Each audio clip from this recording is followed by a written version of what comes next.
Baik, ini ada pertanyaan. Bagaimana hukumnya mencium paus? Nah, jadi bagaimana hukumnya mencium paus? Alhamdulillah kita tinggal di Depok Parangtritis. Ini dekat dengan pantai selatan dan di sebelah kita ada TPI, tempat pelelangan ikan. Lalu ada paus terdampar, dicium boleh. Nah, jadi mencium paus itu tidak dilarang. Karena kita tinggal di dekat pantai dan di sebelah kita ada TPI, tempat pelelangan ikan. Tidak cuma paus, lumba-lumba juga boleh untuk dicium. Nah, gimana? Oh, Paus Fransiskus, masya Allah. Baik. Ya, karena tempat kita dekat tempat pelelangan ikan, jadi pikiran saya langsung kepikiran kalau ada paus yang terdampar dicium. Nah ini boleh, lumba-lumba juga boleh, asal hati-hati, karena kalau tidak hati-hati kalau digigit repot ya. Baik, jadi kalau mencium paus, ikan paus itu kalau berbahaya maka itu berbahaya bagi badan. Tapi kalau mencium paus yang satunya itu berbahaya bagi akidah. Nah, kalau kita mencium paus beneran, paus ikan, itu kalau kena durinya paling itu hanya merusak badan. Tapi kalau mencium paus yang satunya maka itu merusak akidah. Nah, kenapa? Karena kita sebagai umat Islam kita punya prinsip al-wala wal bara. Kepada siapa kita harus loyal dan kepada siapa kita harus berlepas diri. Ingat, bedakan hubungan akidah keagamaan dengan hubungan kemanusiaan. Dalam soal kemanusiaan, agama kita mengajarkan untuk menjunjung tinggi nilai-nilai kemanusiaan. Yarhamuhu birahmatil ammah, menjunjung tinggi nilai-nilai kemanusiaan.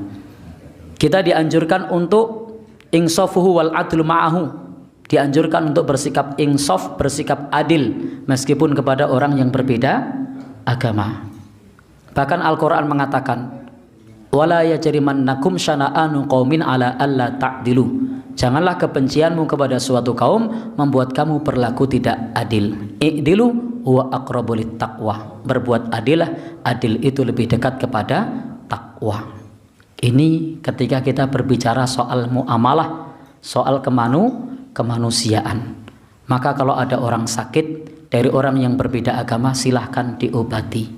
Kalau ada orang yang haus, silahkan dikasih minum. Menolong orang tanpa tanya apa agamanya.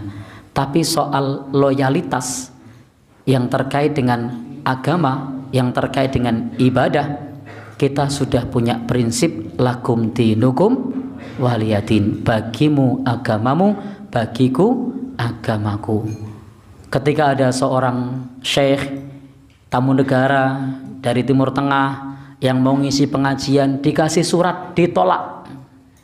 Ketika ada tokoh yang itu jelas-jelas non-muslim, agamanya berbeda dengan kita, prinsip akidahnya berbeda, justru disambut dengan sukacita. Maka ini satu sikap yang berlebihan.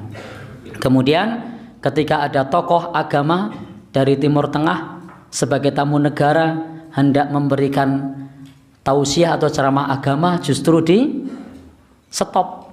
Maka ini menunjukkan bahwa fi qulubihim marad, di dalam hatinya ada penyakit. Sehingga dalam hal ini ketika kita loyal kepada paus dalam hal keagamaan tadi, belum lagi memberikan fasilitas ibadah umat Islam untuk membaca kitab suci umat beragama lain atau doa-doa beragama lain, maka itu bentuk pengkhianatan terhadap surat Al-Kafirun. Lakum dinukum waliyadin. Allah sudah firmankan di situ, diulang berulang kali, la a'budu ma ta'budun. Aku tidak menyembah apa yang kalian sembah. Wala antum abiduna ma a'bud. Dan kalian tidak menjadi penyembah apa yang aku sembah. Rasul dulu pernah diajak kerjasama dalam masalah ibadah. Apakah Rasul mau? Tidak mau. Jadi dalam masalah ibadah, toleransi kita itu adalah membiarkan. Toleransi kita itu adalah tidak mengganggu, Toleransi kita itu adalah tidak merusak. Toleransi kita itu adalah tidak mencampuri. Maka atas apa yang kita lihat dan yang kita saksikan, sebagaimana yang disampaikan oleh penanya, itu bukan toleransi, tapi itu kolaborasi. Jadi di dalam agama kita itu yang diajarkan toleransi, bukan kolaborasi. Dan di dalam hal kepada umat beragama lain, apalagi ini yang menjadi simbol dari agama lain, maka kita perlu menunjukkan sikap al-wala wal bara. Kepada umat Islam kita harus loyal, kepada akidah yang lain kita harus berlepas diri. Ingat, dalam agama, kalau dalam soal muamalah mau utang piutang kepada orang beda agama boleh, nolong mereka yang sedang sakit boleh, mendoakan mereka yang sakit agar sembuh boleh. Di zaman Nabi itu ada kepala suku yang sakit, didoakan oleh sahabat dengan membaca surat Al-Fatihah, sembuh, tidak masalah. Jadi kita tidak dilarang dalam soal hubungannya yang terkait dengan muamalah. Tapi kalau sudah menyangkut urusan akidah, maka itu ada batas yang tegas. Kita diajarkan toleransi, bukan kolaborasi. Kita diajarkan untuk ngeboti. Di dalam hal akidah kita ngeboti, kita wala, kita loyal kepada agama kita, dan kita berlepas diri kepada agama yang lain. Jangan sampai kita kemudian justru mengelu-elukan tokoh umat beragama lain, sementara kepada yang seakidah, kepada yang se-Islam itu justru malah dianggap seolah-olah sebagai musuh. Jadi hendaknya kita bisa menempatkan diri.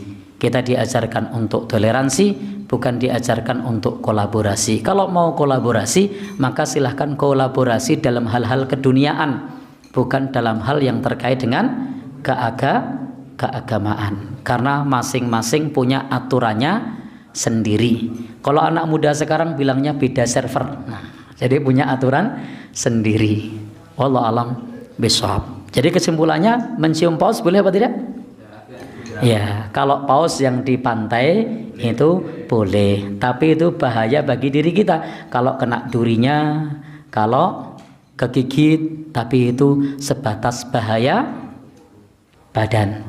Tapi kalau mencium paus yang satu itu, maka itu bukan hanya bahaya bagi badan, tapi itu bahaya bagi akidahnya. Baik, sehingga ketika menciumnya, maka itu indikator harus berobat. Kenapa? Fi qulubihim marad, di dalam hatinya ada penyakit. Maka bersikaplah biasa-biasa saja, tidak perlu overacting, tidak perlu berlebihan. Wallahu alam bishawab.